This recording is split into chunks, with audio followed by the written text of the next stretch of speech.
Hello, I'm Simon Welsh, and this is Reflections of Pride Month 2023, narrated for your pleasure now by Rex Denial. That's me. Listen to this homo.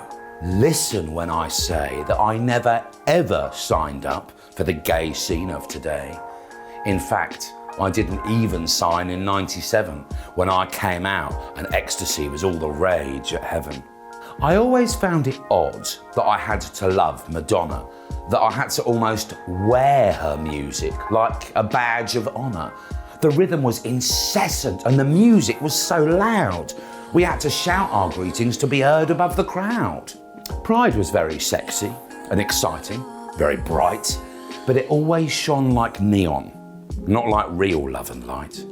And I danced in shorts I did not care for, shirts I didn't want, all to be accepted at the rainbow water font. I didn't think it poisonous. I thought it was my lot, that I should just be grateful for the freedoms I have got, that I should thank my lucky stars these weren't the days of AIDS. So I tried to smile while I blew my whistle at parades, but I didn't shag in bushes or in toilets or the park. My mum had once explained me, if he does it in the dark, then he doesn't want to see you, doesn't want to see your face. This is not the man for you. You need a man with grace. So I carried on for years, hoping one day I would meet a man of stature, masculinity, who'd sweep me off my feet. But I had so much trauma from the changing rooms at school, I couldn't take my shirt off without feeling like a fool. Imagine that, a gay man who is horny all day long, but who cannot sexually explore because it feels wrong. I wanted just to date and get to know a guy before I saw what both our clothes would look like strewn and crumpled on the floor. And I had body issues. I was paralysed by fear. Every time a guy I fancied steered even slightly near, my stomach knotted up and my groin grew red with rage. I didn't feel free. I felt the whole world was my cage. When the dating apps took over, I was almost 35 and I didn't mourn the loss of clubs. Writing's where I thrive. No more shouting over music, downing shots of indecision. Finally, I could be heard and bring men to my vision with the chat-ups that I texted and the things I now could say so that I would be a lighthouse for a hunky, chunky gay with a soul I could connect with, who knew real man to man and not on sweaty mattresses stacked up in his van. And by these means, I lay with both the angels and the thugs. I found my rainbow's end, my gold, and often lots of drugs. The sex was almost telepathic, lovemaking, extreme, and such a hearty far cry from that loud, obnoxious scene. But the drugs, they cost me dear, and the demons made their deal for the parts of me they took till I could hardly think or feel. And days before my spirit's execution in the dark, I was whisked away by angels to recover by a park with a river running through it and a coastline just beside. And in this place I slowly learnt I've not one ounce of pride for the carousel on which the horses slowly eat the riders. Do flies take pride in being caught in webs by massive spiders? The gay scene, what's it for? I asked, as seaside life remade me. Was there something here beyond things to addict and to degrade me? I couldn't see the truth till now. But now I saw it clear. I love men, but I do not identify as queer. I never did, but buried it. Where else could I go? If the gay scene's all we've got, perhaps it's better not to know that the real world's not plastic, neon, eyeliner and varnish, or a cabaret of characters who never seem to tarnish as we whirl around that carousel in makeup, chaps, stilettos, like a troupe of rainbow puppets on the strings of great Geppettos. I cut my strings and left that circus. Now I see what's true. And I'll tell you all about it if you stay for chapter 2. Back when I was 20, it was LGB, that's it. And now it's LGBTQ. I don't give a shit. The pride of 20 years ago was not like pride today. We had gender binary back then, so gay was really gay. Now there's just this sea of genders. Dive in, take your pick. What you say is what you are, that's you. No, you're not sick. You identify as what you want, and that's your gender. Fact. And everyone must validate it. If they don't, they're sacked. You can be a man today, and tomorrow be a lady, so that when you go to prison, it's a women's prison. Shady.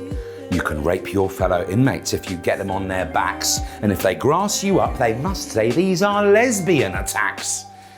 Gender has been under this assault for many years. They've been doing this to us since long before they called us queers. There were many, many stages that were carried out with care, and that is how we managed to get all this way from there. Sexuality and gender aren't identity. It's when we think they are that we are stuck and can't be free. But how to find out who you are if you are not your gender, or your sexuality, or the time since your last bender? You have to cast these things away. These things you thought were true until you are identityless. Now you can be you. It's like a foreign language you've not yet the mouth to speak. But this wasn't ever mastered in a day or in a week. I'm on this path myself. I've been on it for a while. I learnt to take good care of me, cause myself to smile, buy myself a birthday present, make myself a meal, be kind and patient with myself at each Achilles heel. My gayness took a nosedive. My libido self-corrected, and I claimed my inner orphan who had been so disconnected, who had cried out for a daddy all those windy, scary nights, a daddy who would keep him safe from getting hurt in fights, a daddy who'd protect him from addiction and from shame. And as I just allowed myself to be with all this pain, I found that I was giving form to something new inside. A massive hearted daddy bear with bare arms open wide to receive and love that little orphan. Such a precious chap who just adores to be adored and cuddled, snuggled on my lap. I'd killed his little voice and shut him down for many years, never realizing I could heal by listening to his fears. And not long after this, you'll never guess who I should meet. Yes, the very man whose fate it was to sweep me off my feet. That's right, this knight in shining armour scooped me from the shelf. But this was only possible because I'd saved myself. And now he is my husband. We got hitched under a pine, and our lives are both inspired by the hands of the divine. And gay goes on without us with its new pink, white and blue. And folks are like I was back then. They haven't got a clue that this entire movement is inverted. It's not real. It's just another ruse to tell us what to think and feel. I know it's scary letting go of something huge like pride, but pride has never been concerned with who you are inside. And if you tell me this is you, this glamour and this glitz, if you think that your identity is leggings and the splits, then you have been so moulded by the boxes and the labels. The gate is open now, but maybe you can't leave the stables. I'm calling out with all my heart. It's time to bolt, my friends. This carousel is cannibal, and I've seen where it ends, with mentally unhinged adults having kids themselves and teaching them that they can change from girls to boys to elves. And then those girl-boy elves grow into hairy men with boobs, and on their breast a baby suckles. Watch it on the tubes. The diabolic image of a man with boobies laden is an absolute inversion of the image of the maiden who is born of goddess Earth to be the mother of tomorrow. She knows how to sing her child into sleep without a sorrow. But the man with hairy milk boobs cannot sing or keep a note. His lullabies get lost and drowned inside his manly throat. He used to have a voice back when he was she in choir. In fact, she'd sung soprano and her voice was holy fire. But the world said God was dead and she slowly lost her way. And for a while she thought maybe she was simply gay. But the truth was that she'd lost her love for women and for men. And then she saw a TV show and learnt the phrase they, them. Michelle Obama says it's good, a gender right for me. But here we have to leave this tale. It's time for chapter 3.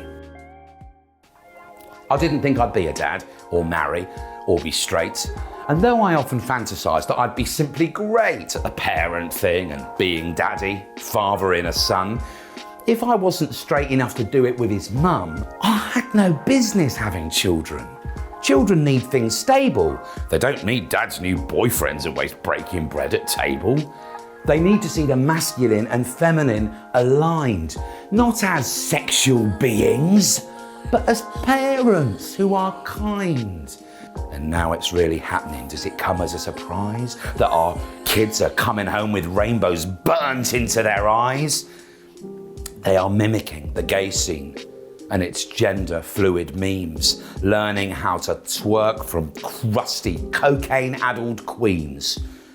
It may sound mad to you that this is coming from a man who agrees, at least in schools, with the LGBT ban, and then cuddles with his husband and helps to raise a child who is ADHD, just like me. His brain is vast and wild. I didn't think I'd meet a man who had a son already.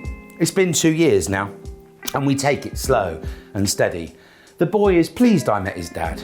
He trusts me, and he likes me. But if he thinks I'm being unfair, he digs in and he fights me. Do I support gay marriage? Yeah, I suppose I have to, right? I am married to a man who reflects my love and light. But gay is not a lifestyle that goes with raising babies. I would rather stick my head in Cujo's mouth and then get rabies. But having babies isn't what's the real issue here. The issue's when the parent makes their child's whole world queer. So the infant is surrounded, trapped by pronouns, rainbows, pride. Inclusive language conjured up by agencies that lied so you'd carry on forever, looking everywhere for truth while your mental health goes up and up and up, right through the roof. The real you's inside you, and it's not your gender, race, nor your sexuality, nor the colour of your face. Your spirit is the truth, you see. Your body's just a vessel. It's such a simple truth, but a truth with which we wrestle. And that is what they cashed in on all those years ago when they gave me my first whistle and said, ready, steady, blow. The LGBT trans romantic rainbow leads to hell. It can't tell you who you are. It's a dream, a trick, a spell. I know you can wake up from this. Remember who you are. Your spirit is the driver and your body's just a car. When you go shopping in your Golf, you get behind the wheel, and when you drive that Golf, you're you. You're not now made of steel. When people see you driving, do they think you are your car just because you're driving it? Now that would be bizarre. You thought you were your body, even though your spirit's driving. You got the Willy Fanny switch and now you think you're thriving. But if I stuck a fanny on the bonnet of my car and then made you call me Barbara, would you think I'd gone too far? It's very clever, really, when you think of how they made such a dark and nasty plan into a colourful parade. They tricked us into thinking spirit's not a real thing. And now you think your body's you. Ding, ding, ding, ding, ding! God is home. And home is here, rumbling in my heart, where my inner child lives in peace, surrounded by my art and by the things that make him happy, while I run a grown-up life with a husband and 2 stepsons sometimes. Obviously no wife. We talk to God and we make do with all the tools we've got. It isn't always perfect, but we get it right a lot. And God has blessed our marriage, and he blesses each endeavour because he is our alchemy in love that lasts forever. I have to thank the gay scene for my baptism of fire. It took years, it was gruelling, but it pushed my spirit higher. So thank you to the nightclubs, drugs, the saunas and the bars. Without you, I would never know that drivers are not cars.